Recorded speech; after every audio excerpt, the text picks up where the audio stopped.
Podcast number 8 or 9 with Mr. Joshua Miller in the house. Pumped. All right, great. So, yeah, we're going to talk more about Scion 100. Oh, okay, I didn't know it was your second Ultra. So this is your second Scion. Oh, right. Yeah, that's my second Scion. Right. That's not my second Ultra, yeah. I mean, I'm sorry, your second 100. Yeah, 100 yeah. miler. Yeah, second 100 mile, yeah. You see? Yeah. Been checking you out on the Instagram, man. I do my work. You do. You knew more about me than I did. A little bit of a stalker. No, I'm just kidding. So, Joshua, where'd you grow up? Where are you from? Where you grew up? Yeah, I grew up in Washington, D.C., right outside of Washington, D.C. Oh, okay. Yeah, Fairfax, Virginia. There's a lot of people here from Virginia, so I met a lot of people. Yeah. Lived there for, till I was in 5th grade. Okay. And then when I was 12, I moved to Nashville, Tennessee. Okay. And just became a huge country music fanatic. No way, actually, really? No, I didn't. Okay. I actually hate country music. Oh, dude. Okay, well, my wife will be like, Oh, man, we got to edit that out when she sees it. Okay. Yeah, no, so moved there. Went to high school and college there. Didn't really play any sports. I wrestled and I played tennis, which are like two very opposite I used to play sports. tennis too. Oh, really? Yeah, actually, there's a time that I would play. I don't want to say competitive. I used to play like up to 5 times a week. Oh wow, that's a lot. Yeah, it was the times. And here you're gonna realize how old I am. Aaron, it was the time when Andrew Agassi became really popular. The times when Nike launched, all these new shoes with different colors. Like before Agassi, everybody would wear white, clothing and stuff, pre-boarding, and then Agassi came along, and then he made, it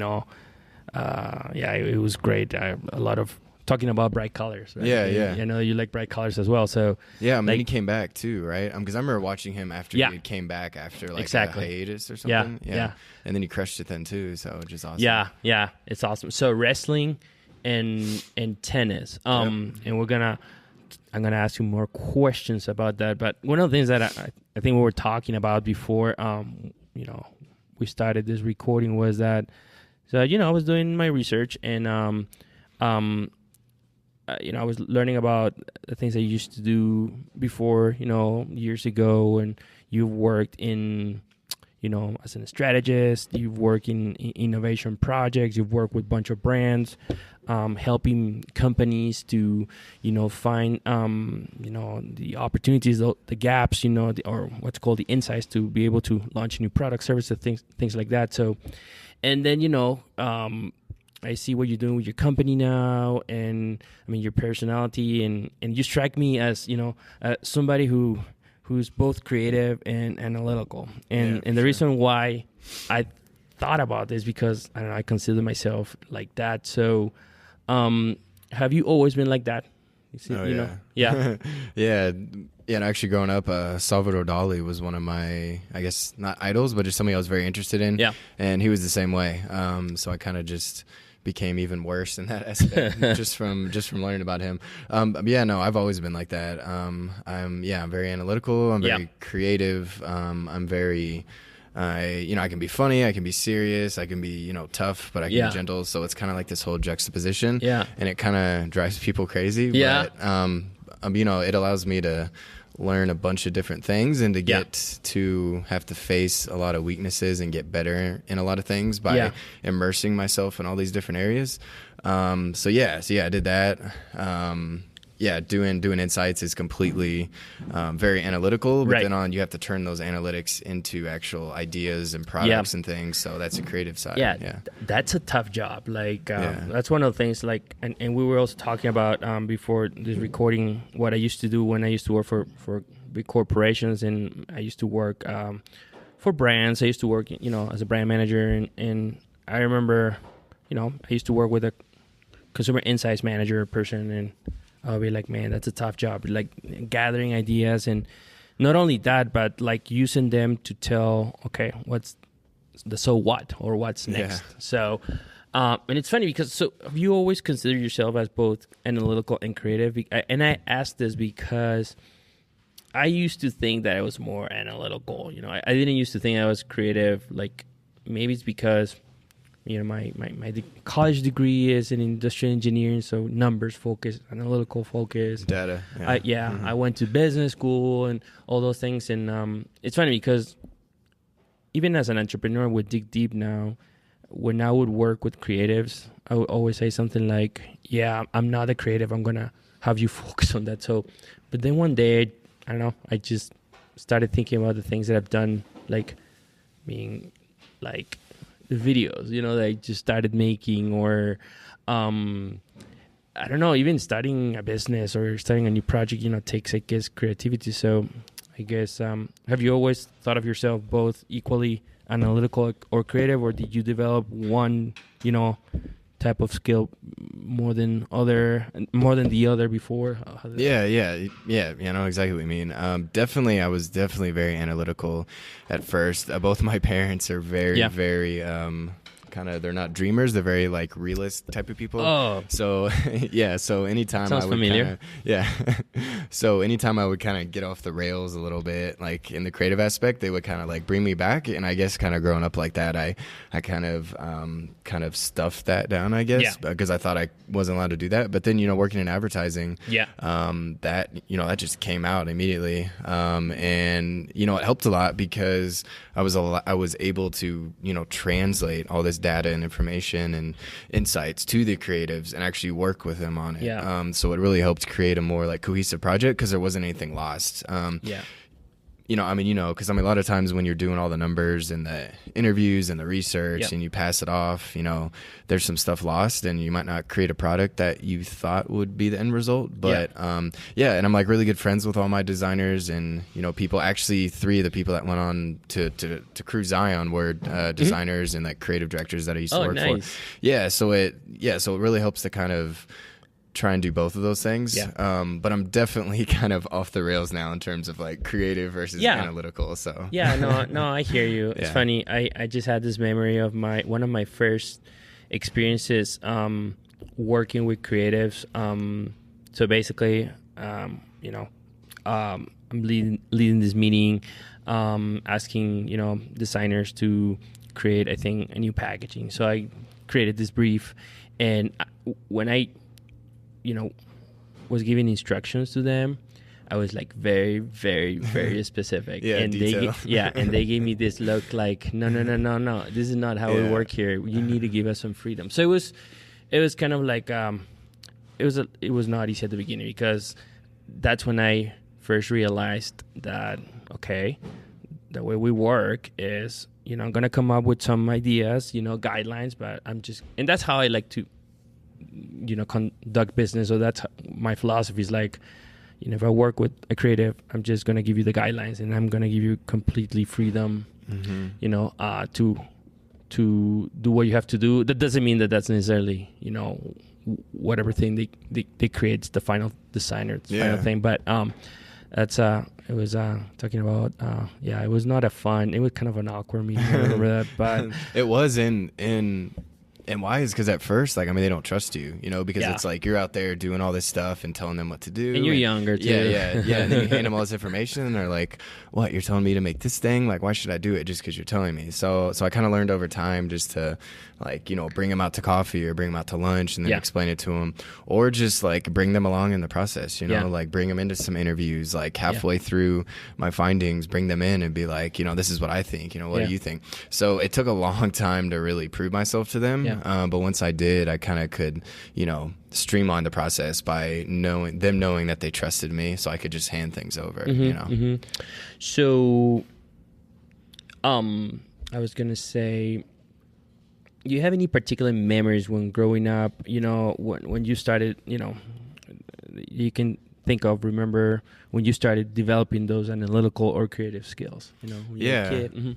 Yeah. Well, I've always had a crazy imagination. I was the the ADD kid running off the walls and driving my mom crazy.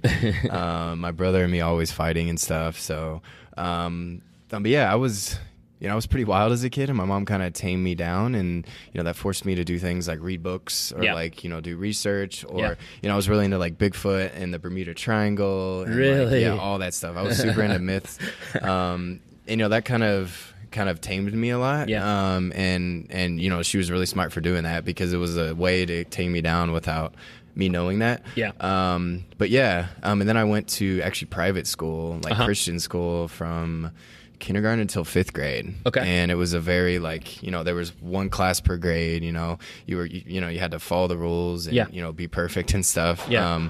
So that kind of got me down that same path as well. But I don't know. It was probably just working in advertising. I was forced to kind of think like that and think numbers. I was always good at math. So I mean, I guess that's like something that was already in me. I'm not sure. Yeah. But I've always had that other side of me that as I've gotten older, I finally just like have let out and yeah. I agree with you. Like, it's like I was like you know, it's funny you say that because like the older I've gotten, the more, I don't know, what is the word that I'm looking for? I don't want to say comfortable with myself. I'm feeling, but the more myself I feel like, you know, I felt that when I was working with bigger companies, great opportunity, you know, was able to work in great projects and, you know, it was great opportunity, met a lot of great people, but I always felt that I was not able to use the skills or the passion that I, you know, feel for you know, for things in general, you know. So it was kind of hard to excel, you know, at that. So I mean, you know, big companies as well. You have a lot of people, you know, we're kind of in the same role. So sometimes it's hard to kind of like, I guess, excel. Be free. Yeah, that too. Yeah. So, curious about, you went to college. High school, college in Tennessee. I'm just curious overall, that experience. Was it, you know, average? Okay, great. Yeah, you know, I wasn't, you know, I mean, there's cliques in high school and stuff, but I don't know, I kind of consider myself, I wasn't like really in any of them. I guess I got along with people and I didn't really consider and two, I've always been like that also. Like, I never really want to be part of people, you know, because then you gotta like conform to them and do what they want to do, and then you find yourself losing yourself. So I've always kind of been like, I don't know, I mean, not a loner, but just like on my own. So that's what I did in high school. And, you know, dated a couple of cheerleaders and got threatened by football players and stuff. So that was fun. Got my life threatened a couple of times. Nice. But yeah, so I made some enemies along the way, but like nothing that was like detrimental or that, you know, I didn't get like stuffed in a locker. But sometimes I kind of wish I did, because then I would have, you know, got stronger at that point instead of, you know, waited, you know, further on in life to go through all that crap too. So. And what kind of sports did you play in school? You said wrestling and tennis, is that right? Yeah. Okay. Yeah, I mean, I was pretty good in tennis. Wrestling I kind of did because my dad wrestled, and like me and my dad have always kind of had this separation between us, so I kind of did that to kind of bring us closer. Sort of worked, but I hated it, so I quit. I actually did like a double leg takedown one time and dislocated my knee, and it what is blew that? up. Sorry, I'm not. It's, oh man, I wish I didn't have these headphones on. I could show you, but no, it's just where you go down with one leg and you twist around and do all this crap, and like my knee dislocated and it blew up, and I kind of used that as an excuse to get out of it. And then started playing tennis, and I love tennis. I was actually really good at tennis. So you just reminded me of this. It's funny. Well, not funny. So I used to do taekwondo when I was a kid. When I was a kid, I played a bunch of sports, right? Like, I don't know if this happened to you, but like I would try something, something that I was actually consistent with, that I'm really, you know, grateful that my mom and dad asked me to do this over 3 summers, was swimming lessons. Yeah, like I was forced to do this. At the beginning it was like that, and then, well, I don't know if I really enjoyed it the 3 years that I did that, but you know, I kept swimming, you know, during these years. You know, I do triathlon, so it's really nice to have feel confident in the water. So even, you know, not only the pool, but open water, ocean. You know, every time we would go to the beach, it was always fun to just, you know, hang out and, you know, play and not be, you know, too afraid of the water. But what I was gonna say is, like, okay, I was in my taekwondo phase, okay, so and then there's this time when, like, it's like a test that you take to get the next belt or whatever. And I got into this fight with this guy, and so that was like part of the real test. Fight? Like it was not. It was like you fight with the whatever. I don't know. Okay, so you weren't like behind in the a dojo class, like, and with fighting somebody. in the dojo. No, that would have been awesome. But I was in a dojo with this other guy, and we were supposed to fight. And it was part of. This fight was part of the test or whatever, and we didn't like each other, so we really got into like we got into like really street fighting like really type of thing. People. Yeah, because Taekwondo is more about kicking, and then we started hitting each other, and it hurt actually. I mean, I was I was like, okay, this is awful. So I guess I don't know. That's when I realized that, okay, this is not the right thing for me. Because you bit his ear, right? Just like Tyson. Well, it was, I remember, he busted my lip, and I was like, man, this hurts. And I was like, I don't know if I really want to do this. I don't know if I'm really having fun. But I don't know. I play tennis and soccer, of course. And it was not until I found all things endurance sports that I was like, oh, okay, this is something that I like. But, curious to learn more about you used to work as a strategist, managing innovation. Just curious, during that time, when you were working in that type of role, you have a particular project that you remember thinking, oh, this was a really, really cool thing. And that's what's cool about working in innovation is that you get to work with a lot of like what's next type things, like things that might not have came out. So like brands or companies would send you like, proof of concept products or technology. There was one project I got to work on for a large cellular company. And it was a telematics device which goes into your car and allows you to get analytics and learn about your car, drive safer. It also, can do a ton of other things. But I got to help. We had these things called war rooms, which is where we turned like a conference room into like a project room where all the walls were just like all my research and all the insights, and we actually had like a cardboard cutout of like our target consumer. So it was just like this all immersive experience. And I got to kind of work through the first generation of that before they put it out. And I got to test it in my car and stuff. I got to have it in there for a couple months. So that was really cool, getting to test something before it even went to market and kind of developed on it and told them things that they needed to do before they released it. And then they actually did those things. So it was cool to actually go into the cellular device store after. And, oh, really? Yeah. And then see it in there. And of course I didn't buy it because I didn't have the money, but I mean, it was just cool seeing it in there and then seeing commercials for it and stuff.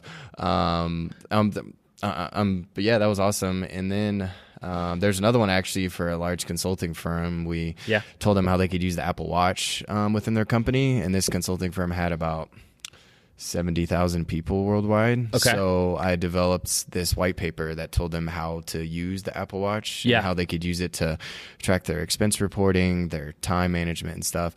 And they actually made it part of the required reading of new employees. So it was cool knowing that like 70,000 people were reading my work, but it also made me like super paranoid because I was afraid there was a typo or something in there or something that I did wrong. Because that's the thing with research is that everything has to be backed up and everybody's always going to argue with something. So especially if you have all these consultants are like, I know who do that for a job and who are probably a lot more conscientious than I am of things. Those two are probably my favorite projects just because of the impact that they made and just because I love doing them. Because that's what I love about that work is that when you get deep down into those insights and you spend weeks, working through something, and then when you come out with like these actionable items, like I first thought this, but then when I did research, this came alive, which resulted in this. Right. And it's just really cool to see those things come to life. Yeah. And to be able to like back it up too. Yeah. That sounds really cool because I remember one of the things that when I was working in brand management, one of the things that we didn't used to do a lot is to think about, even though we used to manage innovation projects and launching new projects and things like that, it's really rare to spend time thinking about, okay, what are we going to do in the next 3, 4, 5 years?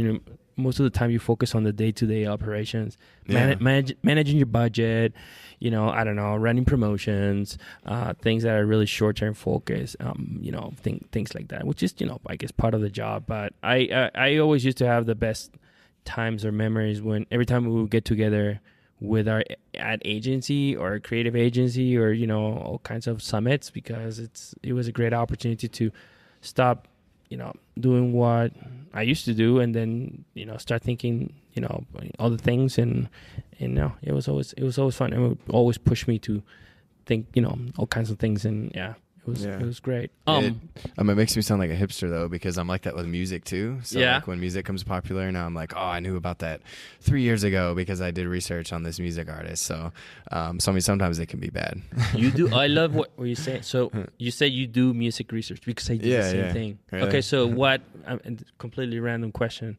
Because this is a question that I was gonna ask you like later, but there's a question. Do you know Gary Vaynerchuk? Yeah. Oh yeah, I love Gary fan. V. Yeah, Gary V. Yeah, he's awesome. And so I was watching an interview he did the other day, and he asked one of his guests, "What is that you're most obsessed with right now?" And it doesn't need to be a big thing. It can be, I don't know, some kind of food. Okay, why? Tell me. Oh no, I mean I'm probably obsessed with bread and not cheese, probably. Yeah. Has it been for a while, or because I have something that I'll tell you that's related with music, but I was kind of joking, but it's just that my new girlfriend's obsessed with bread, so I'm obsessed with bread now. Any kind of bread in particular? Primarily ones with cranberry and walnuts in them. And see, what you do is you lather them with a bunch of butter. Nice, you fry them on the pan, and then you put Nutella on them. So someday I'm gonna open a Nutella truck. Shout out to Carrie right now listening. Do you follow Casey Neistat? Yeah, I do. Did you see his video? He just posted a video where the title of the video was totally clickbait, but it's like the biggest Nutella pump ever. And yeah, he goes to this restaurant in, I think, Ireland or I don't know where, and it's this big container of Nutella. But going back to this question about what you're obsessed with the most right now.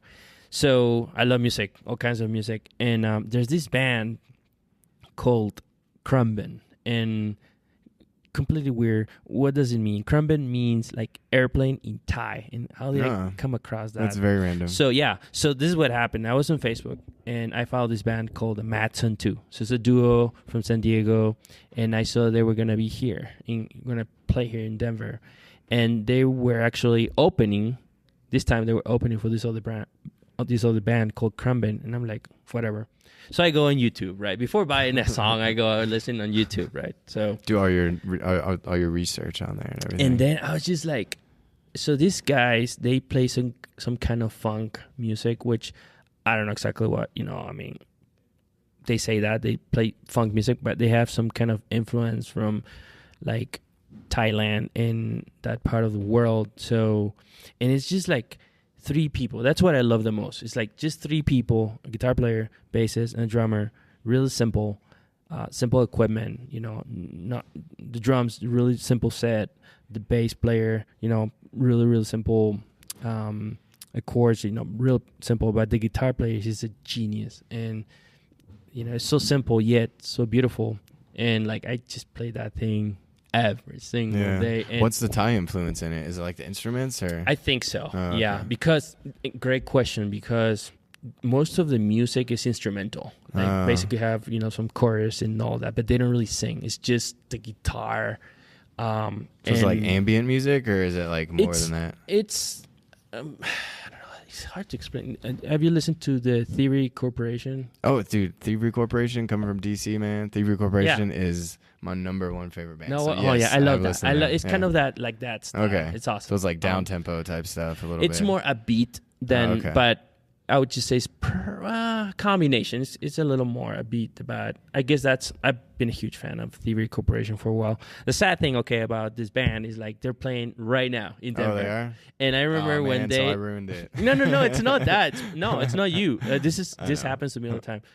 So like, I learned about them like 3 months ago, and they started selling tickets, and like $18 a ticket. Like, okay, I'm gonna buy it, next week, and I waited forever, and then the tickets got up to $100. Jesus like Christ. I'm not gonna do that. It's like 8 times more. Yeah, I know. Sorry, completely.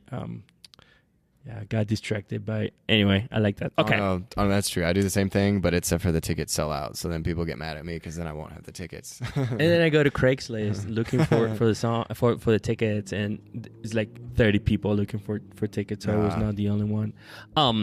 So I think I was telling you this. In my research, I was reading some articles that you wrote on. Is that medium.com? Yeah, okay. Medium, yeah. And there was one article, I cannot remember the title of it, but it's an article where you talk about like reserving, what is the word? Like finding time to zoning, to think about, I guess, the present and the future. And we'd love to learn more about that. Can you tell us more about what that is? Yeah, sure. Yeah. So the place I worked at before, Red Pepper in Nashville, was an agency, and we were very focused on creative growth and, focusing on culture and,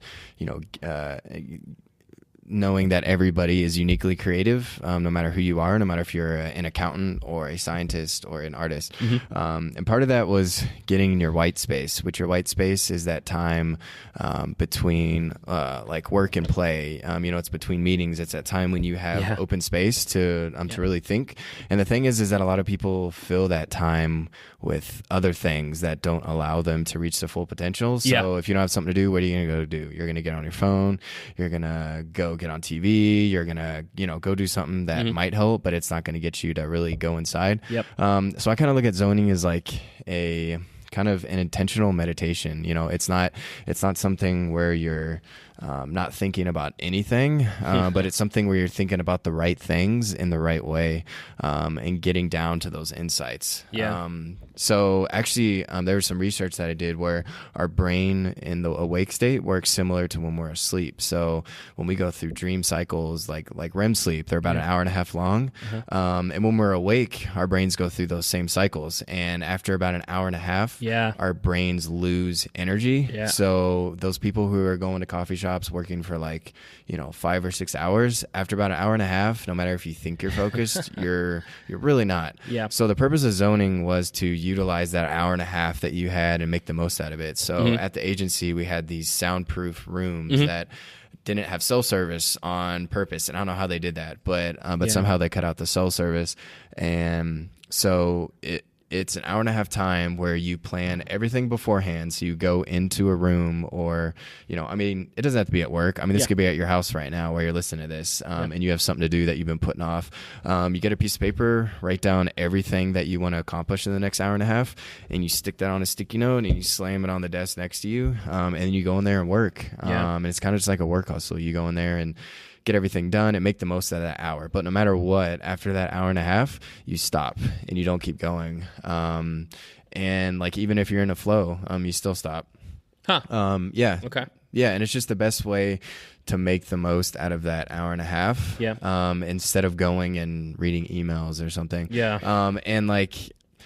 sounds very simple, and it is, but in some of those hour and a half sessions, I've gotten work done that might have taken me 5 or 6 hours or a couple days, just because I was intentional about it and I planned everything beforehand and I cut out distractions. That's another thing. Is to, you can listen to music, but nothing that's going to distract you. There are also websites that you can visit right now that will block certain other websites like YouTube or Instagram or anything. I used to use an app called Personal.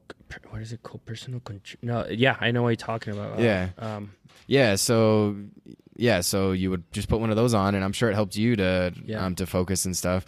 So it's all about cutting out the distractions and making the most out of that hour and a half. And that's kind of what I do with running now. Yeah, I was going to ask you about that. And a lot of people like to combine meditation and running, but I definitely see them as separate.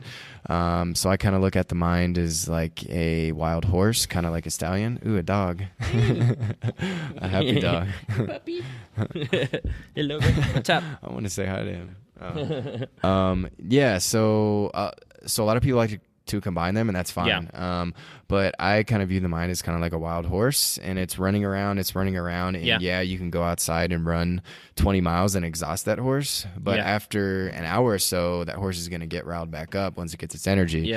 So the purpose is to control that wild horse and to be able to have it stay still. And of course, the horse being the mind. I should have said that in the first place. So I kind of do that.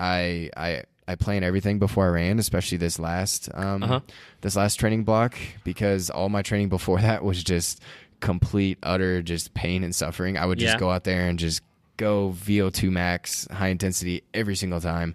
And, I didn't plan anything. So I do the same thing with now. It's kind of like a run zone, which is where I go out there and I plan exactly what I do. I even write it down. I'm going to be like, for miles 1 to 5, I'm going to do this. For miles 5 to 10, here's like here's what I'm going to eat when, and I plan everything out. And of course I wear my watch to figure that out. And it just helps you keep on track. And I don't listen to music too, which kind of sucked, because there's actually studies that show that listening to music while you run is equal to taking like 2 extra strength Tylenol in terms of blocking out pain. So I was so used to music because that's all I did was listen to music. But this whole training block for the 5 months, I didn't listen to music at all. I just did exactly like what I did at Red Pepper in those rooms, and I blocked out everything. I would put my phone on airplane mode so that I couldn't hear anything. Granted, I did have the watch on, but that was part of the work I was doing. It helped keep me on track. I do the same thing. For Sign 100, you didn't listen to music at all? For the first part of the race, I did. Okay. Because one of my friends who went actually made me this like kick-ass playlist that had like 50 songs. 50 songs. Okay. Because last year she made it, and I actually listened to it for 20 hours straight, like seriously 20 hours. I'm so she put more songs on this time. But I did listen to it this time. And I don't know. I mean, it helps, but it doesn't, because then you can't hear your breathing. I listen to music, but if it's a long distance, like I haven't done 100 ultras yet. Like I've done only 150 miler, a few, several 50Ks. Silver Rush. Oh, nice. Up in Leadville. It was great. Actually, it was awesome. And I remember that I decided to go the first 30 miles with no music. So the last 20 miles would be, hey puppy, would be a reward. And I kind of did the same thing with my nutrition. Like I remember I would open a Snickers bar after each 10 mile, after running 10 miles. So that would be kind of my little reward. And it worked well, actually. I've never really been really good at managing my nutrition. I mean, I never really DNF. The only DNF that I ever had was last year, that I had a bike crash at Ironman Boulder. Nothing serious. It was just a silly crash, but that'll take you out though. Crashed. My handlebar, aero bar got destroyed because it's all carbon fiber, whatever, and I just couldn't keep going. But I've always managed to to finish, which I mean I'm not fast, but I'm pretty good at keep it going.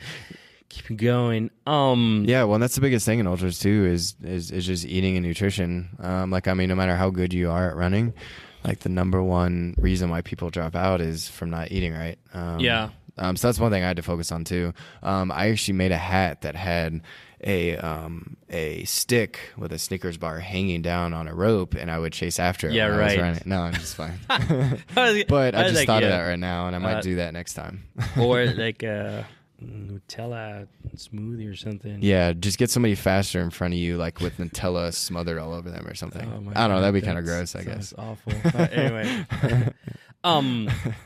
Talking about how you transition, to ultra running, trail running. Wanted to talk more about. You've been really open with your struggles with, alcohol, drug addiction. Would love to learn more about, and I just, I'm not an interviewer, so I'm just trying to be able to ask this, the best way I can. But how did you get in that path? Well, I mean, like I told you, ever since I was little, I've just been kind of this crazy kid, like jumping all over the place and just always have so much energy and stuff.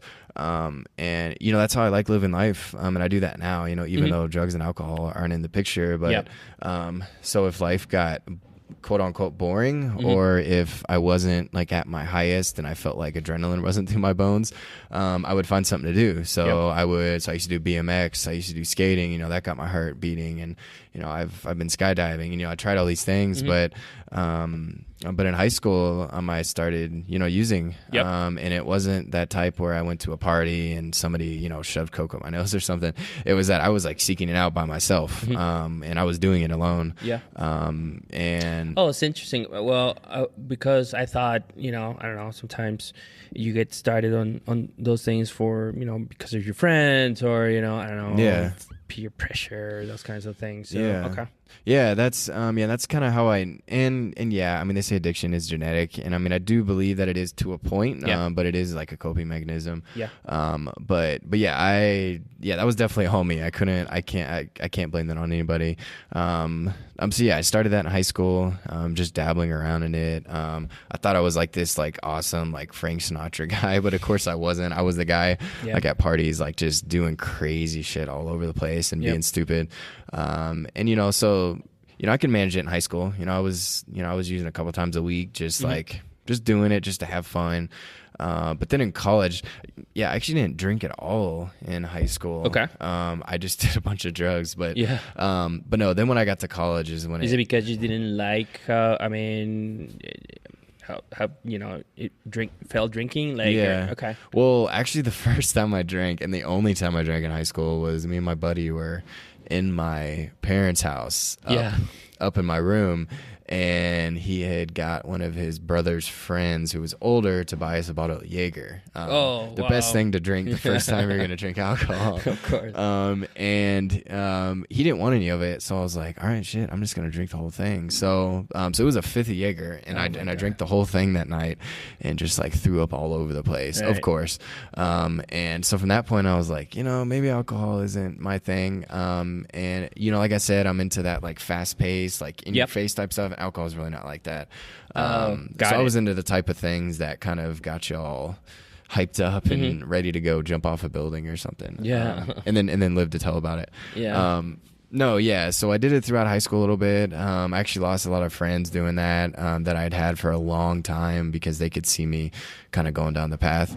And I kind of got mixed into the wrong crowd, of course, started partying a lot and everything. And, I just met those people and I was like, thinking I'd have fun with them, but I was like, nah, man, I hate this. Like, I just want to be by myself and do these things, which makes it even worse because then you just kind of go down deeper. Once I got to college is when it got like really bad to where I, was, doing things that I never thought I would ever do. And, feeling just guilt and shame and just hating myself.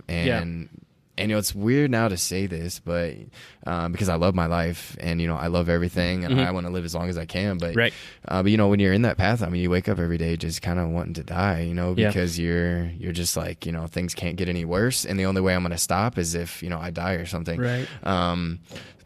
In college, I started using more and using other things. Started seeing some doctors and somehow tricked them into giving me all this stuff. And then it just got worse. I ended up having to drop out of college my sophomore year because for one whole semester I went to class once, I think. Because a lot of people don't get it, man. Being a drug addict is hard work, dude. Every day it's just a hustle, man. You got to get up, find some way to get money, find some way to get drugs, find some way to live. I think I was addicted just as much as the lifestyle as I was actual drugs, going into these houses where you don't know if you're going to get shot, waking up, having stole something from somebody and not knowing if they're going to come after you or something.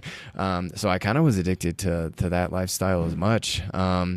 And actually, kind of my first wake up call was I actually got like stabbed in my back one time. Oh, dude. Yeah. Okay. Yeah, man. I had stolen something, which I think was just a misunderstanding. No, but I actually did steal something from somebody. So one morning I heard just a big like bang on my front door. And, of course I was all messed up from the night before. And, this girl I was seeing at the time, she was like, Josh, who the hell is that? Like, go to the door and see who that is. And I went there and opened the door. I was in my socks on a wooden floor, and it was this dude there. And he had a knife next to his side, and he was like, "Oh, hey, I've been looking for you." And I said, "Oh shit!" And I turned around, tried to run away, but since I had socks on, I slipped on the wood floor. Yeah. And all I could feel or hear was him whispering in my ear. He's like, "If I have to come here again, I'm gonna kill you." And then I got up, went back to bed, and went back to sleep. And then I woke up because my girlfriend was screaming, and I was like, "What the hell is going on? Like, quit screaming." And she pointed down to the bed, and there was just like a ton of blood on there. Oh my God. Yeah. And so I didn't even know that I'd been stabbed when it happened. Yeah. So then of course I went to the hospital and got stitched up and stuff, and that was my first wake up call, right? Because it was next to my spine. I could have died from that. Yeah.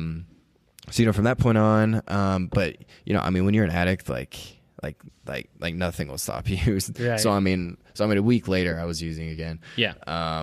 But yeah, so I did that all throughout college. I finally got serious when I did some things to a girlfriend and my family at the time that just kind of went way too far. Because they were already scared of me as it was, but my mom came to my girlfriend's house and she was like crying. She was like, "Josh, you gotta get help. Like you're stealing, you're doing all this stuff. Like we're all scared of you. Like we haven't talked to you in like a year." So then I went to rehab for the first time. And I kind of did it because they wanted me to go. Right. Which, if you know anything about that, you're not going to stop because somebody wants you to go. So yeah, I spent the next year or two going in and out of there. And really, I really took it seriously when I started trail running. So actually when I got that job at Red Pepper, I was still drinking very heavily. I wasn't using, but I was drinking a lot. So that's in Nashville. Yeah. And this is probably 2014. So yeah, somehow I got back into college, and made it through, but I was still drinking a lot. And I didn't like drinking, but hey, it was something, and it was acceptable. At least going out in public. Right. So I was working at Red Pepper, and as working in advertising, drinking is very accepted in advertising. Of course. Yeah. That's the truth about Mad Men, I guess, is that you drink a lot. But yeah, so I was drinking super heavily, and one of the other girls that I used to work with kind of noticed that, and she was like, "Josh, I know that you've been through some stuff and you've stopped, but this really isn't helping you still. I'm gonna run a half marathon in 3 months. Do you want to do it?" And I was like, "Sure. What is it?" And she said, "Oh, it's the Nashville Women's Half Marathon." And I was like, "Oh, cool." She was like, training starts next week. And I was like, "Okay, cool." So I started doing it, figured out I was training with 300 women and I was the only dude. Which was kind of a cool experience. I kind of got some weird looks for obvious reasons because I was a dude, but after a while, they accepted me. And that was a road marathon. Road half. Yeah. Got it. Yeah. So it was a road half marathon. And I forgot to mention, after I quit going to rehab and stuff, I probably weighed, 100 pounds less. Well, not 100 pounds less than I do right now, but probably 50 pounds. And, then when I started eating again, actually, my metabolism was so messed up from those 5 or 6 years of using every day that I gained I probably gained 80 pounds within 2 months. Wow. Yeah. And if anybody's been to rehab, that they feed you well there. They feed you pot roast and filet mignon and stuff. So I gained a lot of weight. Yeah. So I was about I was probably 230 when I was training for that half marathon, and I was just not anywhere near in shape. I had really bad heart problems because of using, so I had to take medication for that. So I was kind of worried about that, training for the half, because I was afraid my heart was gonna get all messed up. But yeah, did the half marathon. Honestly, I freaking hated it. I hated the road half marathon, partly because I was in such bad shape. But I somehow finished it. Started walking at mile 12, and people were coming by saying, "Come on, you got it." Right. And, that was the first time that I actually had to get together some strength to do something. Yeah. Instead of just just not trying in life at all. So that was a good feeling. But I finished the half. I was in awful shape. Actually, my shoulders were more sore than my legs because I was so tired that I was pumping my arms. Oh wow, okay. And I knew nothing about running form, even though I trained with all those people. But yeah, did it and freaking hated it. Didn't think I was gonna run again. But then she was like, "Hey, I'm gonna do a trail half marathon." So I was like, that might be a little better. And like seriously, from the first time that I stepped foot on those trails, like I have changed my life completely. And I know that sounds like something like cliche or something out there, but all these things that people say that sound cliche are true. You just have to experience them. And things changed completely. And I ran the trail half, and she was like, "All right, I'm gonna sign up for a 50K." And I was like, "All right, I'll do it too." And she ended up dropping out after the first week of training. But I was I love this too much. And at that point, it had got me to quit drinking a lot. So I wasn't drinking as much. But I still was drinking. So I kind of had a really bad relationship with running at first, because it was kind of like a punishment for me, honestly. Right. Yeah, so like if I would drink the night before, I would run the next day, like literally as hard as I could, purposely trying to get myself to like throw up or feel awful because I just wanted to punish myself. Or I would go there right after I drank, just like drunk, trying to just like sweat everything out and like being like just talking so much crap to myself because I felt so guilty about drinking.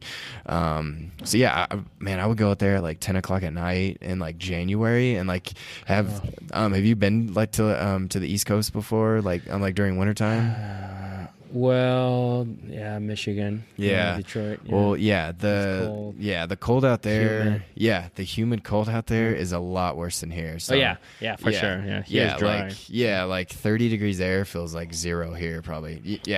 So I'd go out at like 10 p.m. at night with just shorts, no shirt, no gloves, no anything, just like hypothermic almost, and I would just like punish myself out there, just run all the hills in the dark.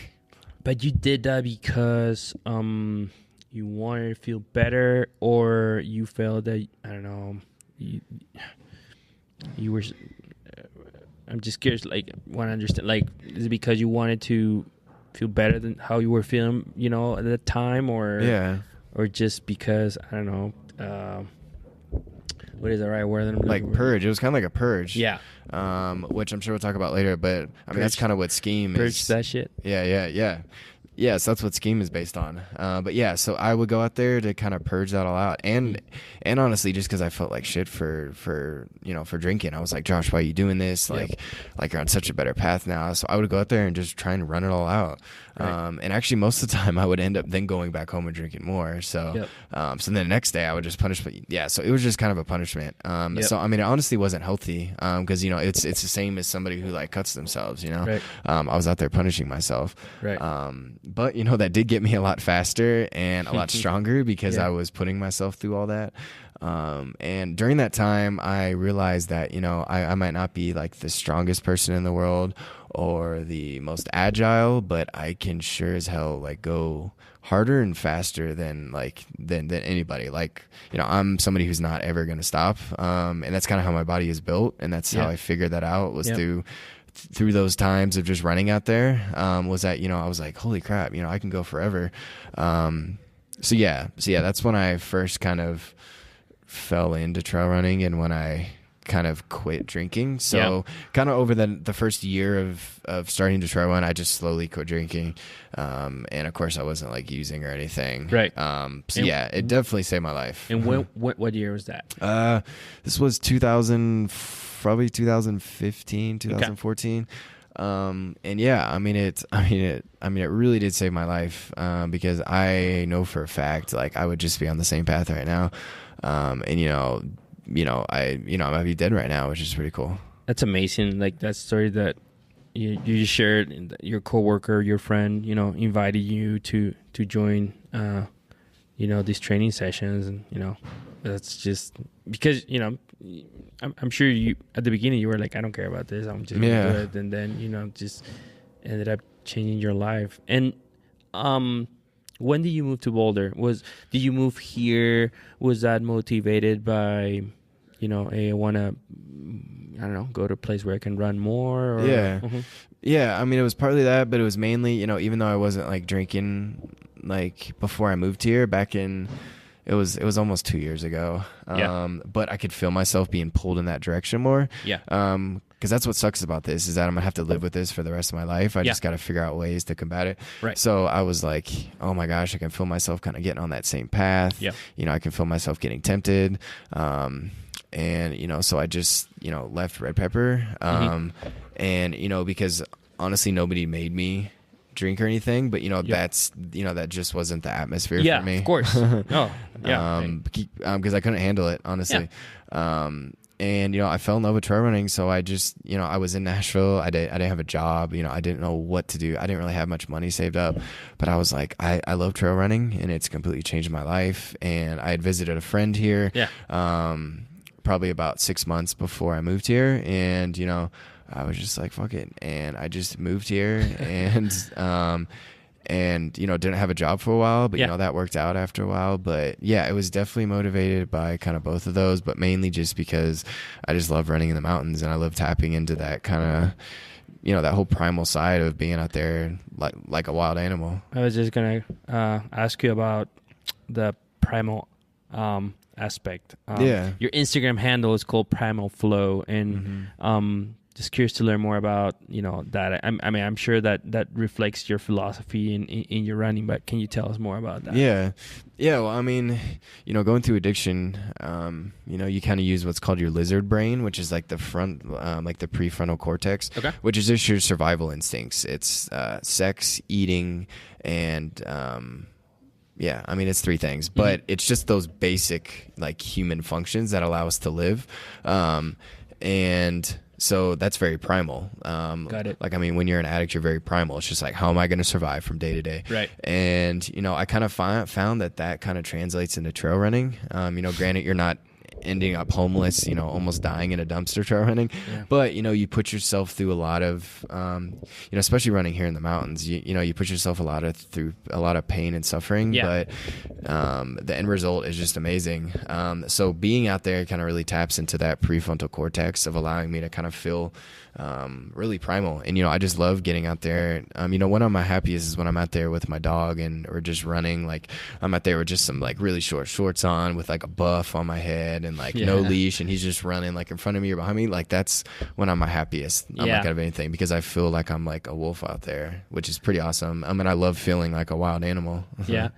It's funny because I've seen some of your photos, and like when I go out for a run, I definitely am not like that. I would like to be more like that. I would like to just go out without thinking that I need to carry, I don't know, a lot of hydration or my vest, or my iPod and things like that. I mean, I've made some improvements. Like, now I don't listen as much music as I used to or whatever. But I see a lot of runners, like mountain runners, who just go out and they just explore it. It's pretty awesome. Like Anton or like Joe Grant. I mean, they all go out there with like 2 ounces of water because they're just complete beasts, and they just go out there and run forever.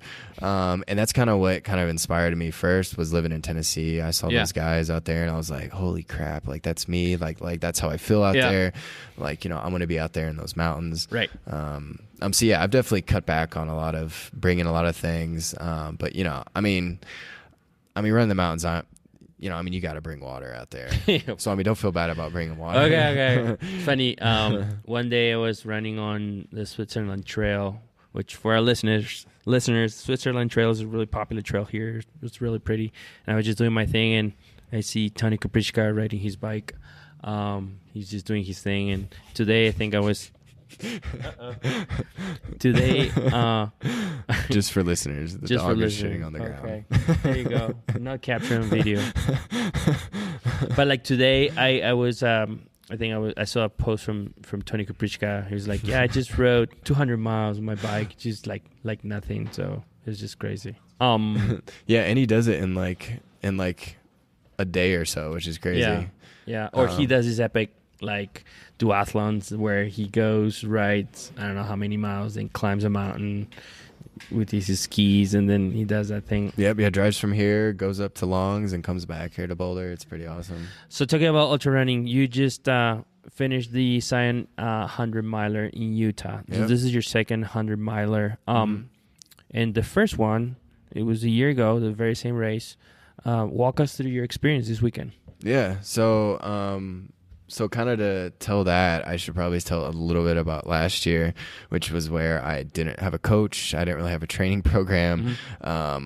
That was the first ultra. It sounds stupid, but, I've ran, 50Ks, 50 milers, 100Ks and stuff. But I've always had a training program.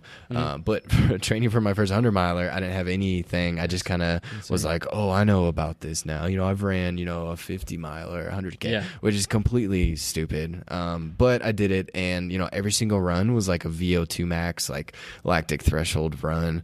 So I went into Zion last year just completely messed up, just completely like I'm sure my hormones are messed up just from pushing my body so far. I was tired. I felt like I'd already ran 400s, and I had a really hard time last year. A really hard time. There were a lot of lows.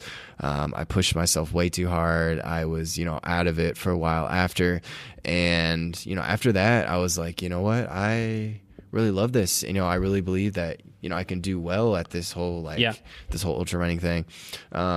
So I really was smarter. I focused on recovering.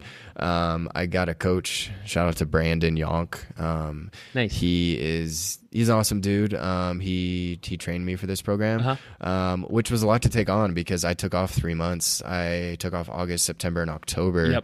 And started training like mid-November, December, and he knew exactly how to get me on track, how to bring me up to par. He knew the exact elevation. I mean, of course he knew all about it, but he trained me in a way that got me ready for that exact course, which, training for ultras, especially 100-milers, is exactly what you need to do, because if you're running in these mountains all day, but you're running like Javelina 100 flat, or something flat, then, you're not going to be working the right muscles.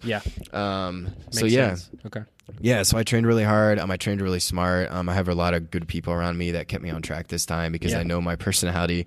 They know that I'm a go person, and that I don't stop, and that I just go completely 120%. So I actually was kind of on a keto diet in December and January, which was kind of stupid because I wasn't eating any carbs really. I was just eating like eggs, bacon, and cheese. Which kind of really messed up my system.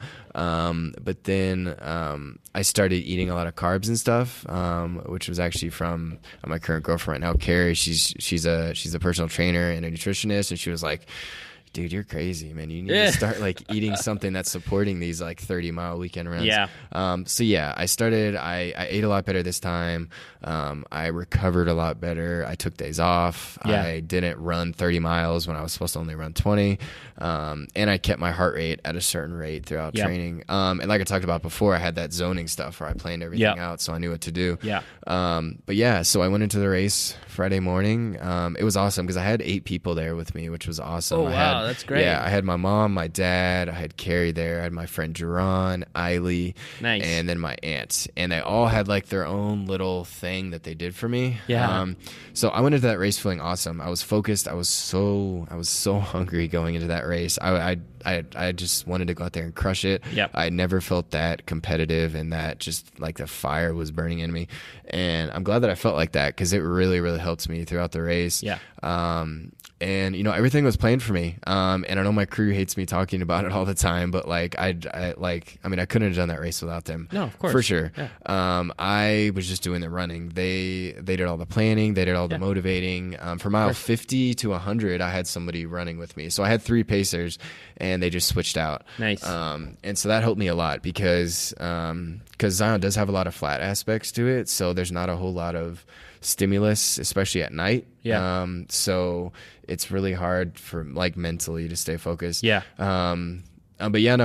treated the first 50 miles as a warm up. stayed. So I actually, one of my crew members, Alana, had this whole spreadsheet, and she had everything calculated. Nice. Like, you need to spend this much time at this aid station, this much time here, you need to change your pace. And she would like calculate everything and determine how fast I could go to reach my goal, which my goal was sub 24, which, you know, is a pretty good goal for a 100 miler. Mm-hmm, and, of course. You know, after 50 miles, I was like, you know, crap, I feel good. So I told all my pacers, I was like, look, let's pick it up. The primal aspect. Exactly. Man, that primal side came out. And I have tons of pictures. I should have showed you before, but like I have pretty long hair, and like it rained the first 4 hours of that race, and the mud was so thick that it's clay mud out there, and you would knock it all off. Within 5 steps, you'd have another 2 pounds of mud on your feet. Yeah. So the first 4 hours were like that. So it was awful, but it made my hair all like dreadlocky, and so I looked like a lion or something. That's and awesome. Like all these people when I was running by, like all these people that were watching the race were like, "Oh yeah, dude, you look like a wild animal and stuff." So so yeah, that promo side definitely kicked in, and nice. I kind of just was completely focused on what was ahead of me. What about the rest of the year? What other races are you doing? Yeah, so I want to do Dirty 30. I didn't do it last year. That's a 50K, right? Yeah. And Golden. Then honestly, I want to do another 100 too. So I have my eyes on either Pine to Palm or... Oh, that's Oregon. Yep. Yeah. That's Pine to Palm. Hot Corners. Yeah, exactly. Or Javelina 100. That's like September. Yeah. It's September. Running in loops. Oh wait, no, Javelina is the end of October. Oh, okay. Yeah. So first I got to talk to Brandon, and first tell him that I need him for this next race again. Brandon. Yeah. Brandon, I'm gonna need you again. He's running a new 100. Yeah. No. So I just got to figure out if that's too soon or not. Okay. Which I don't know. So I'm definitely gonna do those. I wasn't gonna do Never Summer 100K, but I just found out it sold out. Oh. Shoot, I don't know where that's at. Not in Colorado. Yeah. Oh, okay. Yeah. It's in the Never Summer Mountains here. I don't know, it's somewhere. Yeah. But I'm also gonna crew for people. Nice. So actually, one of my training buddies, Chris, he's actually running states this year. So he's running Western States. Yeah. Yeah, so he got into there and Triple C out in for the 100K in France. Yeah, so he got into those two races. So it's interesting you mentioned that because I was going to ask you bucket list races. Yeah, definitely Hard Rock. Hard Rock is number one. It's always been number one. I'm definitely my strength definitely isn't on the flats. It's definitely climbing. Yeah. So like that's why I love living out here because I can just go run up a 14er. I can just like brutalize my legs and crush down everything. But yeah, definitely Hard Rock is on my list. Killian, if you're listening to this podcast, I'm coming for you. No, no, man, that dude's insane. Yeah. So he could probably finish it twice before I finished it. But yeah, no. So okay. I actually haven't put into any of those lotteries yet. But I'm definitely gonna put in for that. Or so I've crewed. I've paced the last 2 years at Leadville. And actually Simona Marabella, who I paced last year, she actually got second, which was really fun. To get to experience that with her. So I'm probably going to crew her again this year. Nice. Which that was interesting because she's from Italy and she doesn't speak any English. So really? Yeah, so we had to develop like sign language, which is really cool. But yeah, so I'm going to do that and then pace. I'm going to probably pace 4 different races this next year. I'm going to ask for your advice on Leadville because I want that ideally to be my first 100 miler. Yeah. I mean, such beautiful place. Yeah. Yeah, I know. And I mean, it's pretty gnarly in terms of elevation because, you're at 10 and you go up to Hope Pass, which is like over 12. But I think it's 12.6. Not very technical. Yeah, no, for sure. Definitely like a lot of single track out there. And it only has like 9,000 feet of gain, which, for a 100 miler isn't that much. Yeah. So it's definitely like one of the perfect ones. Awesome. Gosh, time is flying so quickly. What time is it? 12. No, it's midnight. It's midnight. Yeah, 3 in the morning. We have to. Gosh, we need to do a second part sometime. We need to wrap this up. Primal Flow part 2. Let me ask you a couple of questions. We'd love to learn more about your company, Scheme Running. Tell us more about how did you start the business. What is it that you do? What plans do you have for it? Yeah. So I originally started it because me and my buddy Jerron and our friend Eiley and a couple of other people that I worked with at Red Pepper knew how much I liked running, and they knew kind of like my characteristics out there. So we wanted to kind of create a brand that captured that because we noticed that there were other people out there. And the basis behind it is we wanted to create a community-based boulder brand that focuses on purging negativity and replacing it with positivity. So that could be physical through, you know, going out and pushing yourself so hard that you throw up, which is what the Mayweather shirt is from. Or it could be just purging, you know, purging an addiction or purging an eating disorder or a past trauma or a bad relationship. And then replacing that with positivity. So it's kind of like, so ultra running kind of tricks you. It replaces suffering with more suffering, but that suffering is a positive suffering. Yeah, exactly. That's exactly what I was thinking. It's like you refocus that energy, you know, into something that, and it's interesting because there's a lot of runners out there that kind of use that same type of energy, you know, like a lot of really, you know, successful, you know, people who, you know, best ultra runners are the ones with the biggest demons. Yeah, I mean, gosh, that's okay. So, and just curious, I was just thinking about this in the name scheme. So that's kind of where it comes from. Is that ultra running is kind of a scheme? You know, it schemes you into it. You know, it's like, hey, you know, come run, but oh yeah, you're gonna suffer a lot more. But it rewards you because you know you end up becoming a lot better person. Yeah, sure. You get over these things. You know, especially here in Boulder, there's such an awesome community. Yeah, and it's just awesome how much support I had for this race, and that's kind of what I wanted to, you know, focus on for Scheme is, you know, using that community to create positivity. So right now we have like some so we got a pair of socks, we got some shirts, but we actually just came out with stickers, which I have one in my car, so I'm definitely going to give you one. Which we kind of did a test run on that just to make sure that the printers worked well, and they did. So we're going to release them. So I'm just kind of giving some out to some people. Awesome. But what we really want to do is focus on just being like a one-stop shop for everything running.